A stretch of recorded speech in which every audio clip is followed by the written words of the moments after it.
The rain had started around 7 p.m., tapping lightly against the glass of my office window as I sat alone finishing up floor plans for a difficult client. It was supposed to be a quiet night. Fridays usually were. Avery had gone to visit her grandmother Vivian 3 days prior, and I had trusted maybe naively that everything would be fine.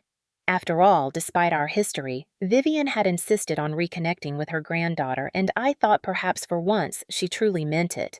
At exactly 9:12 p.m., my phone rang. It was my father's number, which already made my stomach clench. He rarely called me directly, and certainly not at night. I answered immediately. Julia, his voice was tight, concerned. I'm bringing Avery home. Something happened. My body went cold.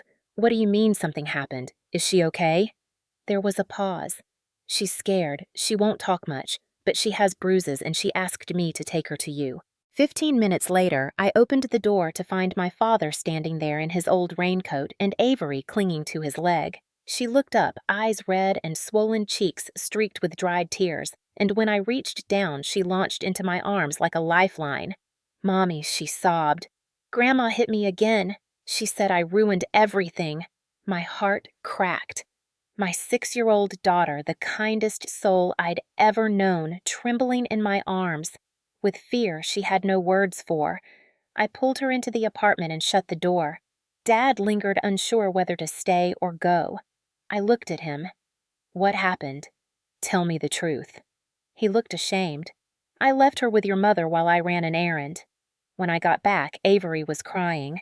Vivian said she tripped, but Avery kept saying she didn't mean to ruin the dress. I didn't need more. I'd lived through this same script. My childhood was built on similar lies. Vivian always had a perfect excuse for every bruise, every scream, every silent dinner that lasted hours as punishment. I turned to Avery and gently pushed back her hair. Behind her ear, a purple mark was forming. Her wrist had a faint red print. She whispered, "I spilled juice on the tablecloth." Grandma yelled that I embarrassed her in front of the lady in the red dress. Then she slapped me. I didn't mean to ruin her party. My father looked away. "Julia." I didn't know I thought she changed. I stood holding Avery tight. She hasn't, and she never will. She just found a smaller target this time. I tucked Avery into bed that night, letting her sleep in mine. I held her tiny hand until she drifted off, her breaths short and unsteady, even in sleep. I sat in the dark beside her, memories washing over me like bile. My mother was a legend in Chicago's social circles, head of 2 charities, chairwoman of local art councils, often photographed smiling beside mayors and celebrities. But inside the walls of our home, she was a tyrant. I learned early on that her love came with conditions. Appear perfect, obey without question, never cry, never embarrass her. I had failed all of that and paid the price. The day I left at 19 after she threw a crystal vase at my head for refusing to attend a debutante ball, I vowed I would never let her near any child of mine. But somehow slowly I had relented. She seemed calmer with age, wiser. She'd softened, or so I thought. And now my daughter bore the same bruises I once hid under long sleeves. Rage burned in my chest. I would not repeat the cycle. Vivian had touched Avery for the last time. I got out of bed, went to the kitchen, and opened my laptop. I began drafting a plan. This wouldn't be a police case.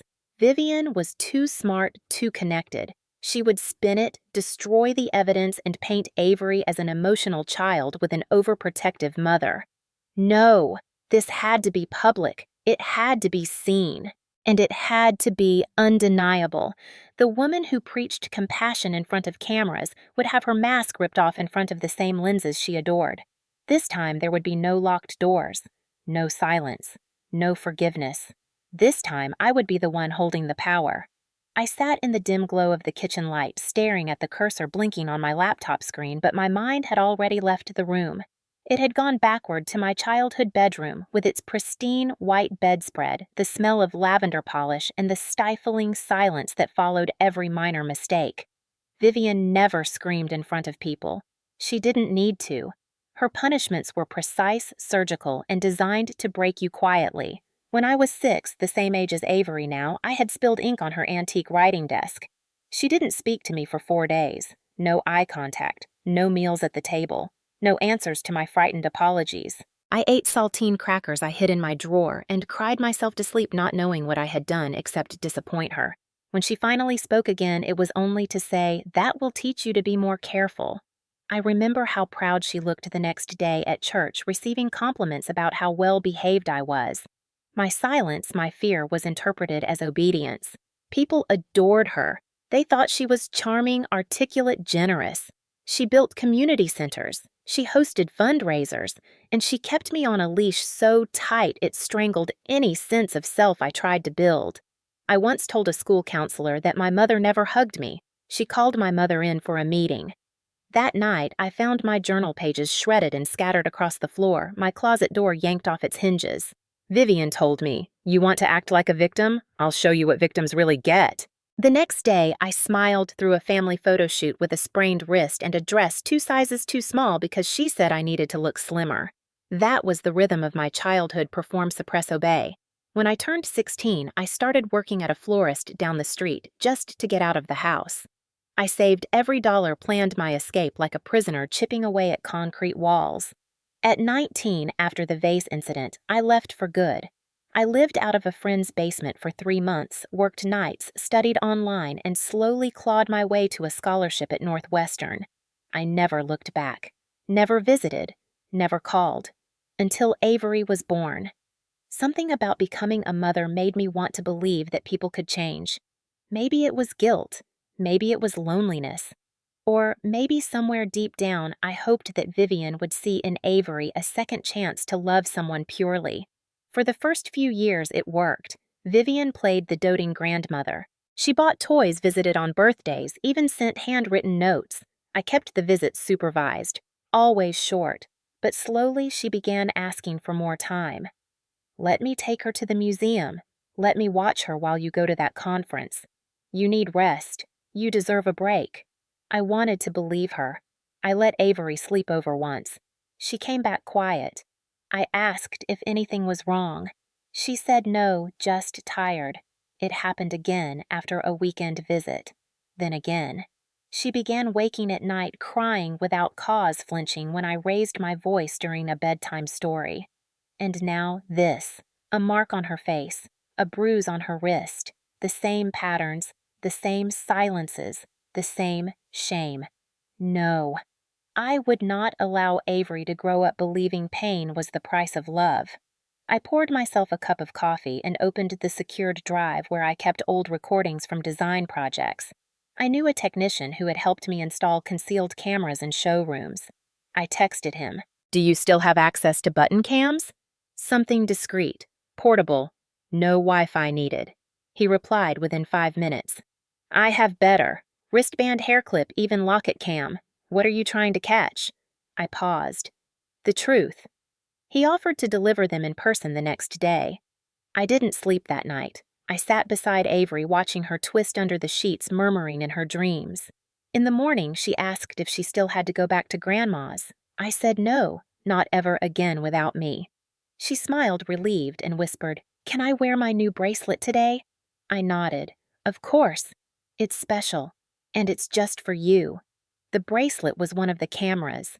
So was the small butterfly clip I placed gently in her hair. So was the locket I hung around her neck and told her it was enchanted.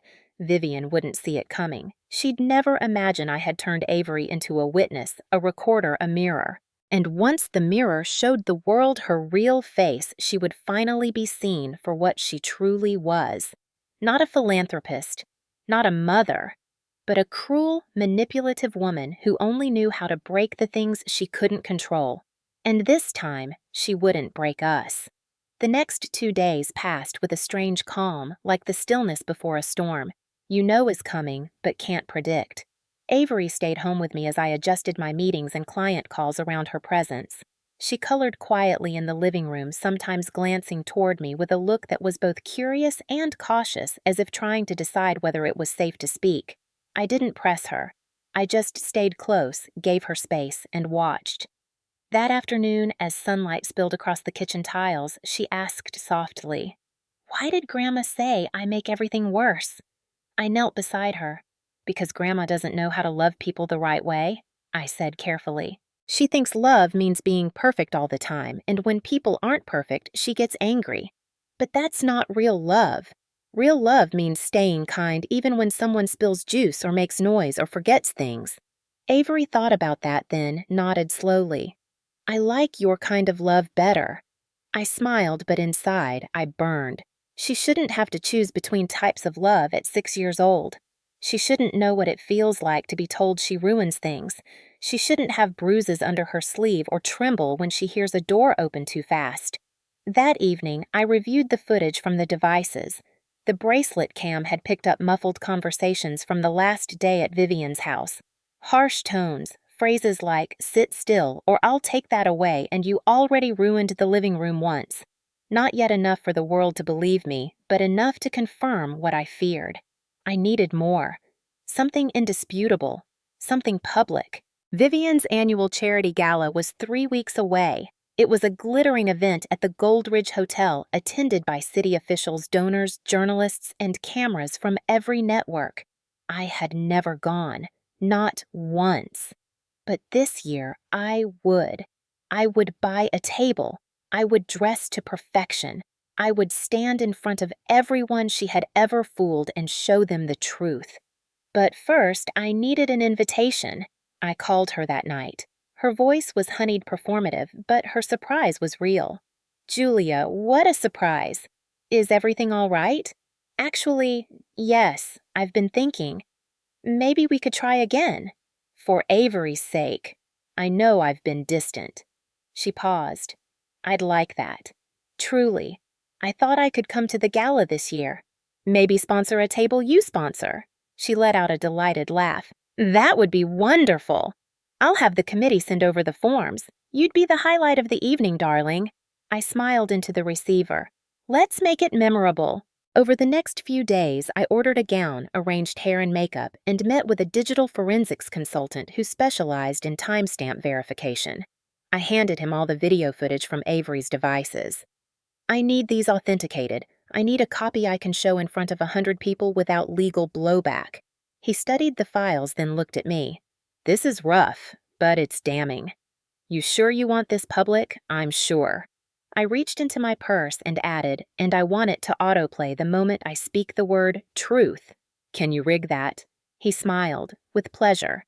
I didn't tell Avery everything, just that we were going to a big party where everyone would wear sparkles and eat tiny cakes. She asked if Grandma would be there. I said yes. Her face fell. "Will she be mad?"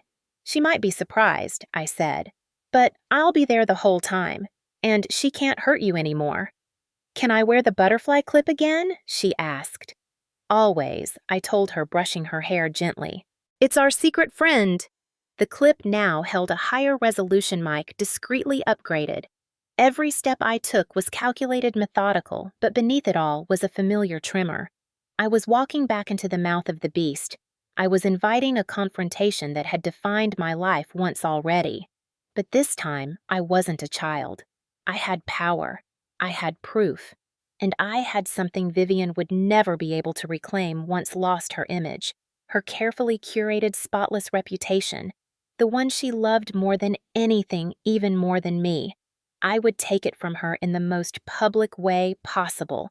And for the first time in my life, I wouldn't apologize. The week before the gala, I immersed myself in final preparations like a general planning a battle. Every detail mattered. I met with the event coordinator under the guise of donating floral arrangements and lighting designs, ensuring the tech booth had the proper AV input for my surprise presentation. I confirmed with the AV team that my speech materials were preloaded and queued discreetly under my name. No one suspected anything. Vivian called me twice that week, her voice unusually sweet. "It means so much that you're coming," she said on the last call. "Everyone will be thrilled to see you again." She had no idea what was coming. And yet, part of me was still bracing for sabotage. I checked Avery's school pickup routines. I updated passwords. I triple-checked every file, every timestamp, every byte of metadata. Then I printed hard copies. If anything went wrong, I needed backups. On the morning of the gala, I woke early despite the weight in my chest. Avery was excited, spinning in her light blue dress. Will there be music? She asked. Yes, and lights and cupcakes and people pretending to be nice, I added under my breath. She giggled. Will I get to dance only if you want to? I said. And I'll be right there the whole time. I had rehearsed this with her, what to say, what not to say, and most importantly, that she was never to leave my side. I also added a small GPS tracker into the lining of her dress and checked the camera in her clip again. At 6 p.m., we arrived at the Goldridge Grand Ballroom. A string quartet played near the entrance. Waiters with trays floated through glittering clusters of people in suits and gowns. Chandeliers glittered overhead like frozen fireworks. I saw my mother near the stage, dressed in a cream satin gown flanked by 2 councilwomen and a journalist from Chicago Tribune. Her laugh rang through the room as she held a champagne flute. The moment she saw me and Avery, her smile widened. Julia! Oh, my goodness, you look radiant, she said, arms opening wide. Avery clutched my hand. I leaned down and whispered, You're okay. Just stay with me. Vivian crouched gracefully, pretending warmth. Hello, darling. Don't you look like a little princess? Avery didn't answer. Vivian stood and guided us toward the stage. You'll be sitting at table 6, near the mayor's assistant. I told everyone you'd come back one day. I gave a polite smile. Well, here I am. At our table, I shook hands, smiled when appropriate, and endured the well-meaning chatter of Chicago's high society. Vivian flitted around the room like a queen in her court, occasionally glancing at me with a satisfied gleam. She thought she'd won me back, that I had finally submitted come full circle, accepted my place beneath her spotlight. She couldn't have been more wrong. Around 8:15 after the main course and the opening speeches, Vivian took the stage. She thanked donors, complimented the committee, and then introduced a short video about her organization's impact on underserved children. The irony made my jaw tighten. When she finished, applause erupted. Then she turned and gestured toward me. And now, someone very dear to me. A surprise I'm overjoyed to share. My daughter Julia is here tonight. She's come a long way and she wanted to say a few words. Gasps, polite applause. Whispers rippled across the room. I stood slowly, my heels clicking across the polished floor like gunshots. I reached the stage, took the microphone from her hand, and looked out over the glittering crowd. Avery sat watching me, hands folded, eyes wide.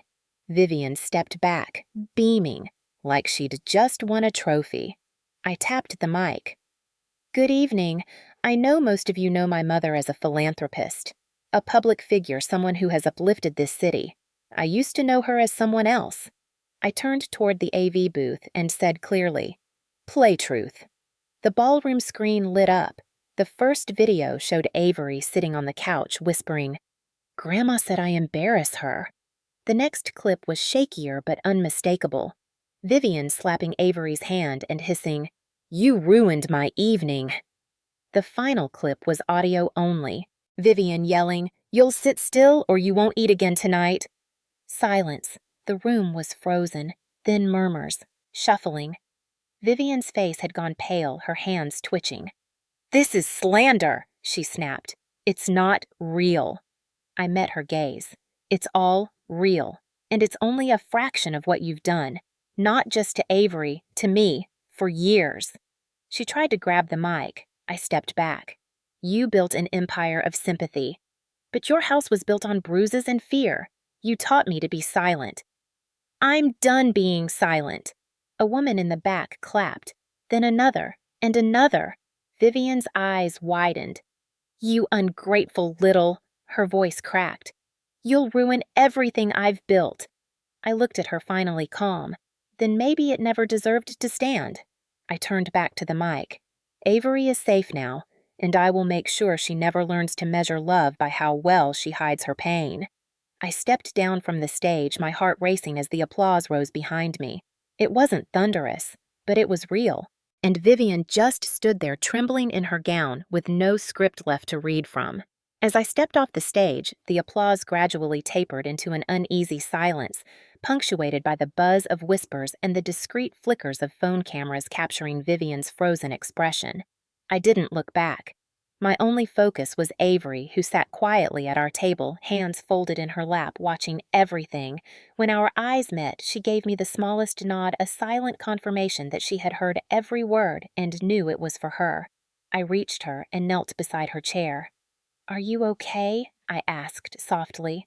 She nodded again.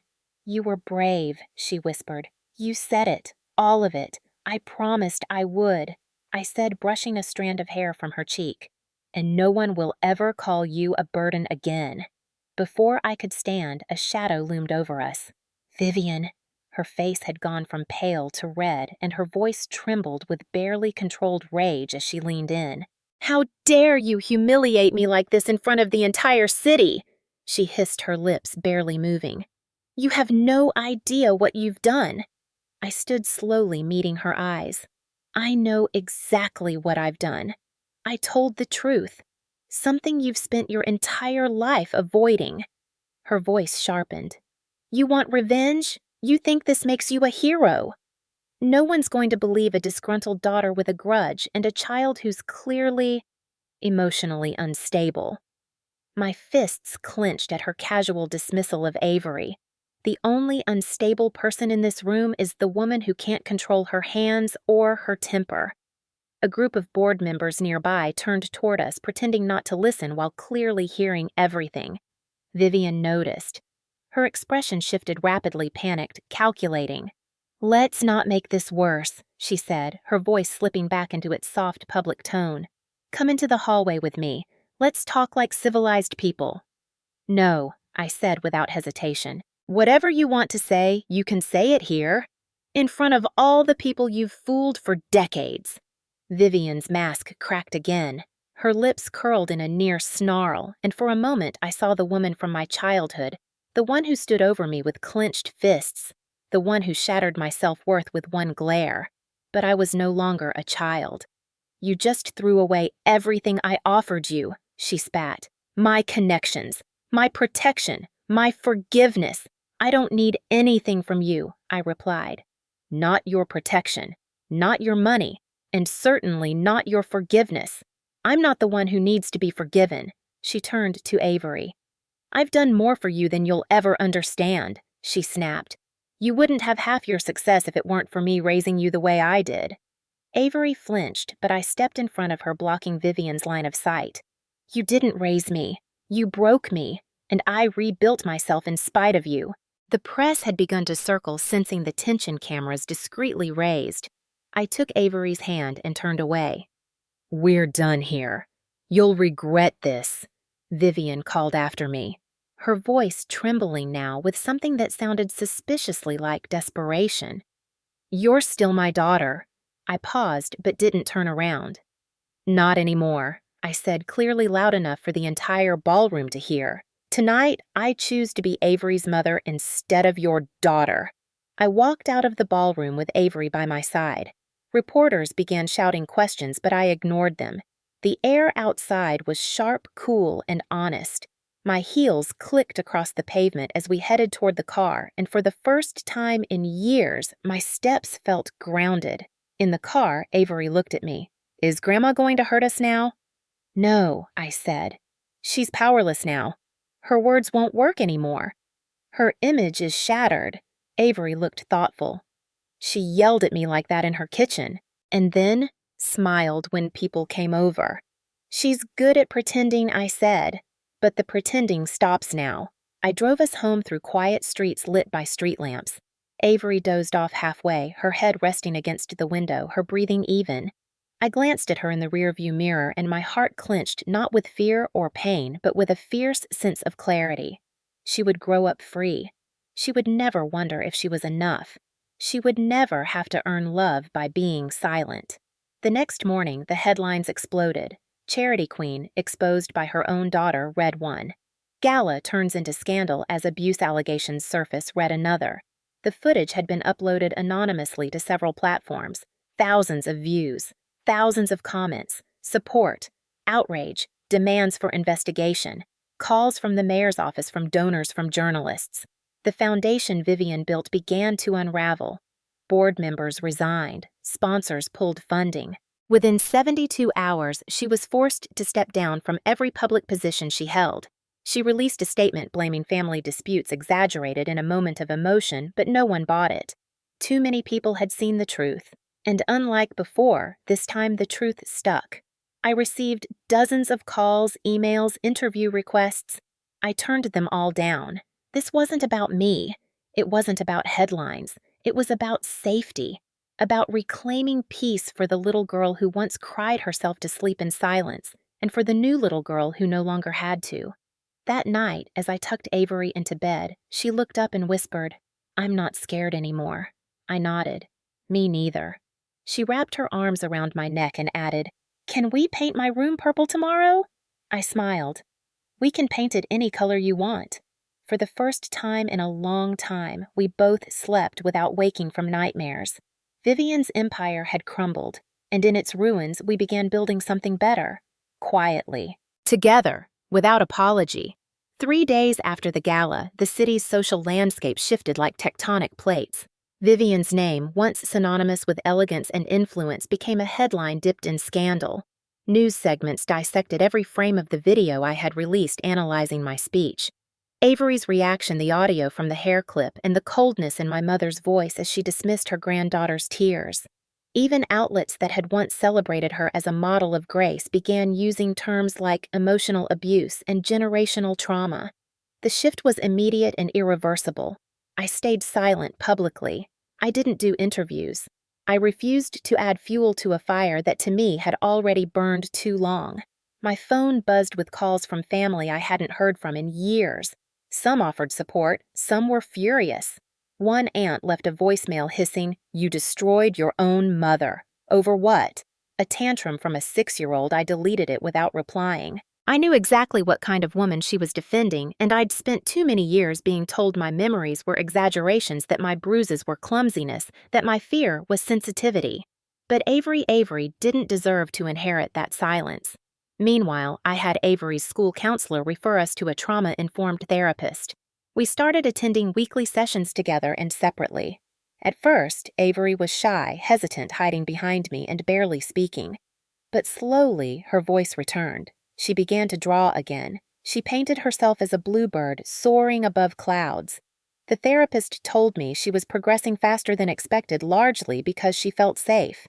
"She's building a new narrative," the therapist said, "and so are you." 1 week after the gala, I received a letter from my mother's lawyer. It was curt, formal, and saturated with self-preservation. Vivian was exploring legal action for defamation and malicious intent.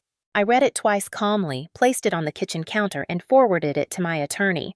He reviewed the documentation I had, the authenticated video files, timestamps, the therapist's early reports, the backlash, and the statements from 2 board members who had since come forward to admit they'd witnessed her harsh behavior over the years, but said nothing. "She's bluffing," he said. "She wants to rattle you. She's hoping you'll retract. But she has no case." "Good," I replied, "because I have no intention of stepping back." The next day, I received another letter, this time handwritten, postmarked from Vivian's home. It was short. "Julia, you humiliated me. You lied. But I know somewhere deep down you're still my daughter. You'll come to regret this. You always do. V." I didn't reply. I put the letter in a sealed box, the same one where I'd stored my childhood journals, a photo of my black eye from when I was 8, and the note from my 10th birthday that read, "Only good girls get cake." I wasn't a good girl anymore. I was a mother, and I was done playing roles she had written. Meanwhile, calls began to surface from other women. A former housekeeper reached out via email, thanking me for speaking up. A distant cousin shared her own memories of being disciplined during a summer visit that left her with a fractured wrist. The stories poured in, each one a puzzle piece that, once assembled, revealed the full monster behind the mask. But the biggest surprise came when the head of the Child Welfare Review Board contacted me. They had opened an inquiry into Vivian's foundation. Apparently, there had been prior complaints over the years, ignored, buried, or quietly paid off. "Your video cracked it open," the woman said. "You gave other people the courage to speak." I hung up and sat in silence, letting that settle. All my life I had been told to stay quiet, but my voice had created ripples. No, not ripples, waves. enough to wash away years of pretense, enough to build something new. I looked at Avery, who was sitting on the floor drawing. She glanced up. "Mommy, can Bentley come sleep in my bed tonight?" Bentley was our rescue dog, a mutt with floppy ears and eyes too big for his face. "Of course," I said. "Bentley loves cuddles. Can I have pancakes for dinner again?" "2 nights in a row," I teased. "With chocolate chips."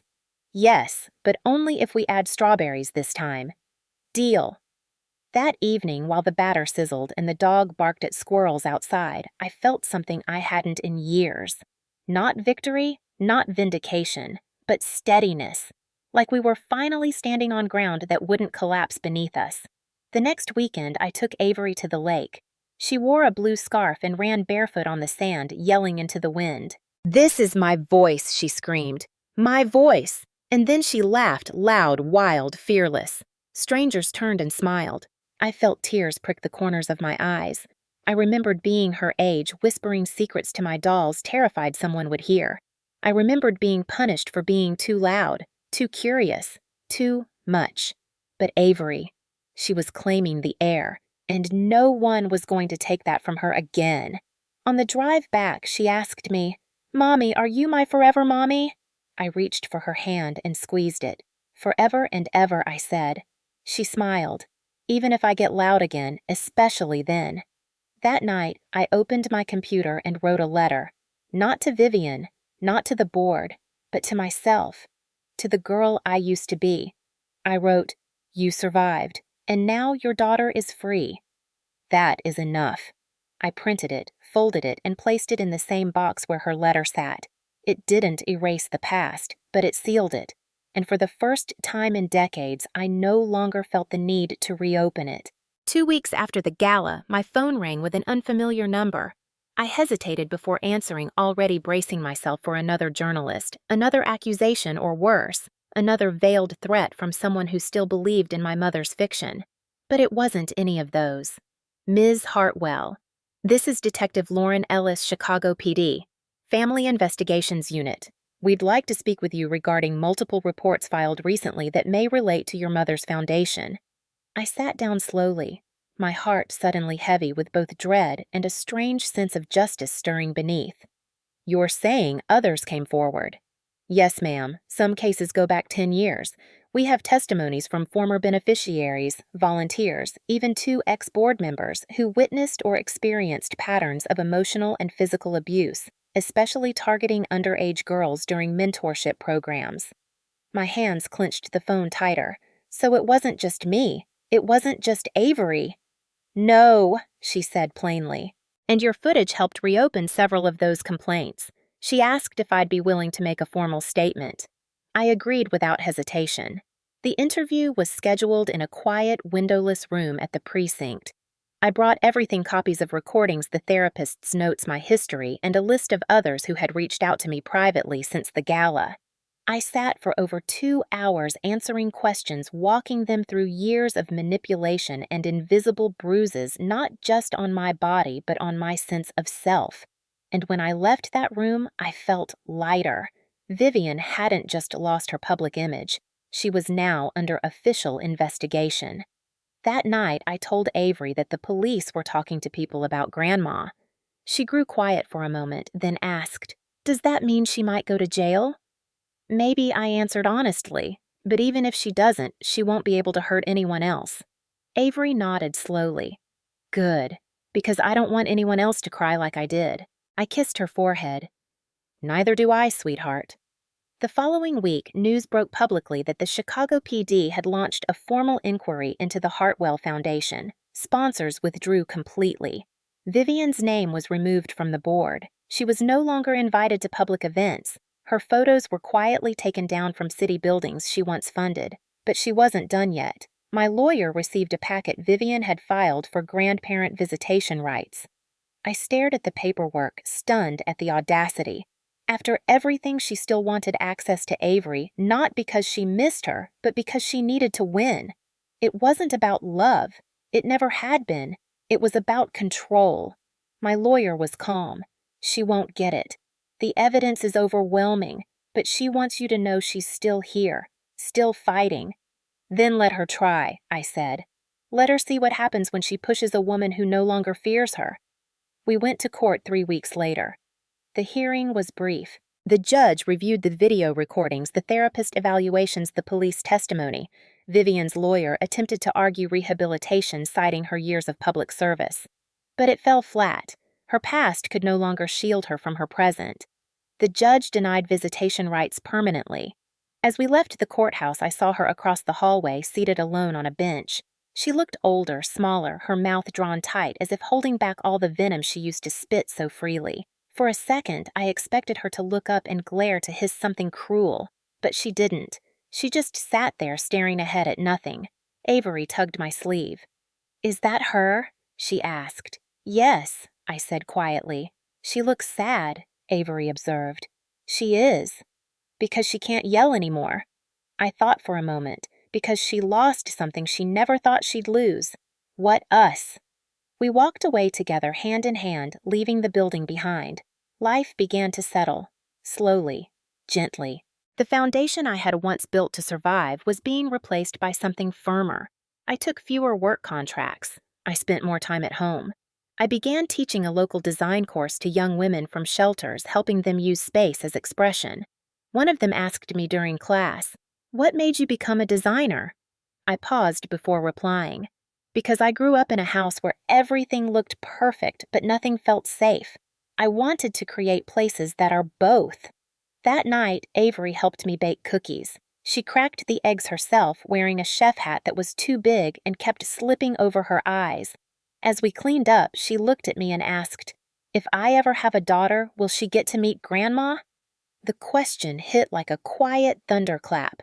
I dried my hands and sat beside her. "That will be your choice when the time comes," I said carefully. "But I'll tell you everything you need to know so you can decide wisely." She nodded, satisfied with that answer. We sat there a while longer, the scent of vanilla lingering in the air, the dog asleep at our feet, and for the first time in my life, I felt like I had rewritten the story. Not just escaped it, not just survived it, but rewritten it entirely with my own hands, one choice at a time. And I knew one thing with certainty: Vivian would never be the final chapter. Avery would be. And her story would not begin in fear. Spring came slowly that year, but when it did, it felt like a quiet celebration.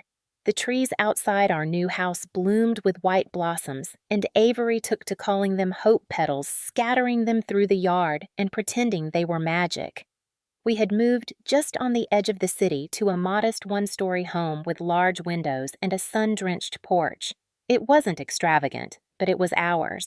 I chose it because the backyard had a swing and the kitchen overlooked everything, and because the silence around it was gentle, not suffocating like the old house I grew up in.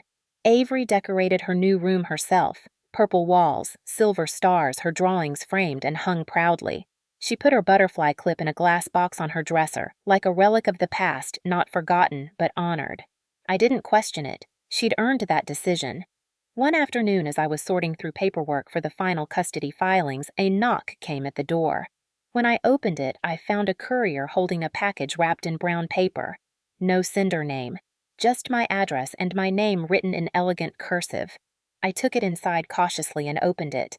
Inside was a book, our family's photo album. Pages filled with staged smiles and curated holidays, birthdays where I remembered crying in the bathroom just moments before the cake came out. There was a letter tucked inside. From Vivian. It read, "This is all I have left. I don't expect forgiveness. I just didn't want it all to disappear. I wanted you to have a record, even if the memories are broken. V."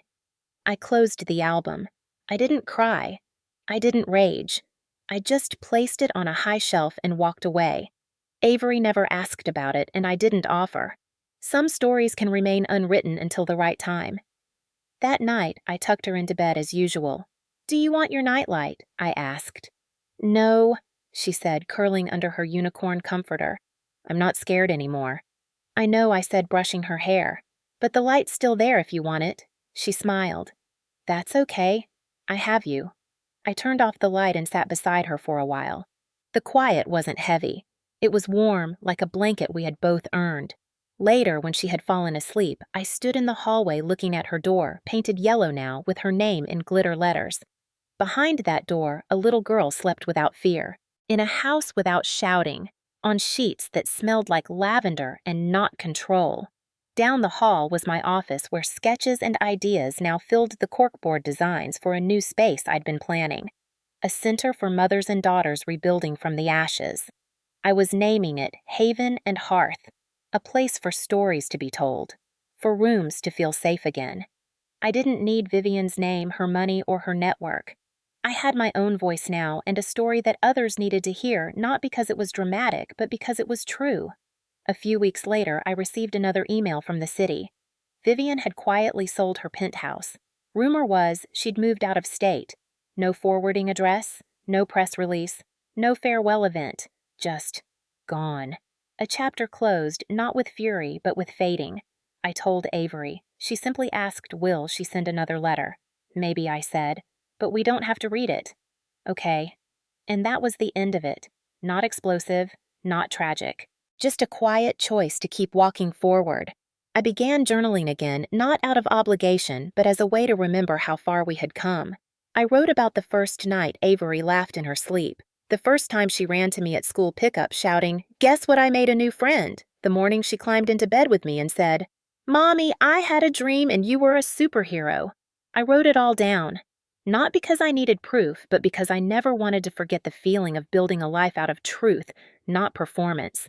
And every so often, I would look at the sealed box on the top shelf containing the old letter, the broken memories, the photos where I was smiling with fear behind my eyes, and I would nod, not with bitterness, but with resolve. That part of the story existed. It shaped me. But it didn't own me. It didn't define Avery, and it would not be passed down. We were the ones writing the next page now, and it would be ours alone. Summer arrived with golden mornings and long evenings spent on the porch, Avery chasing fireflies while Bentley barked happily in the background. Our days found rhythm school work therapy play. The chaos that once defined our lives had been replaced with a kind of quiet, not empty, but full of the small things we never used to notice. Pancakes on Sundays, books under blankets, laughter without fear. One evening, as the sun dipped low and bathed the yard in amber, Avery curled up beside me on the porch swing. She held my hand and leaned her head on my shoulder. "Mommy," she whispered, "do you think Grandma ever really loved me?" The question struck something deep inside, not because I didn't expect it, but because I had asked it myself so many times growing up. I didn't want to lie. I didn't want to pretend. I wanted to give her the truth in a way her heart could carry. I think I said carefully that Grandma loved the idea of being a good grandmother. But sometimes people get so caught up in their image that they forget how to actually care. She was quiet for a long moment. Then she asked, "So she didn't love me?" I looked at her, her soft face tilted up toward mine, searching. "I think she loved control more than people." "That doesn't mean there's something wrong with you. It means she didn't know how to love the way people deserve to be loved." Avery nodded slowly. "I don't want to be like her when I grow up." "You won't," I said, brushing hair from her cheek. "You're already braver than I ever was at your age. Because I have you," she asked. "Because you have?" "You," I said, touching her heart. "And because you know the difference now. Between love and control. Between fear and respect." That night, after she had gone to bed, I stood in the hallway and looked down it, remembering all the hallways I had once walked with dread. My childhood home was filled with antique mirrors and polished wood, but it never reflected anything honest. This house, it reflected safety, not perfection, but truth. I walked into my room, took down the sealed box from the top shelf and opened it. The photos were still there, the letters, the journal pages I had kept hidden as a teen. I read them not to wallow, but to witness. To see the girl I once was and thank her for surviving, for refusing to give in, for giving me the chance to become the woman I was now. I took out Vivian's final letter and held it in the quiet. And then, without fanfare or fury, I fed it to the fire. I watched it curl and blacken, turning to ash with every flicker. There was no need to keep it, no need to revisit it again. Some stories are meant to end without closure. Some people lose the right to be part of your healing. The next morning, I woke to the smell of cinnamon. Avery was in the kitchen mixing something with flour on her nose and Bentley at her feet. "I'm making surprise pancakes," she announced. "You're not allowed to look." I smiled, leaned against the doorway, and took in the scene. This was the life I had fought for. Not glamorous, not headline-worthy anymore, but sacred in its simplicity. "Okay," I said, "but only if I get extra syrup." "Deal," she said, giggling. As I sat at the kitchen table watching her stir with determination, I felt the final piece settle into place. We had walked through fire, we had spoken truth, we had chosen each other, and now we were free.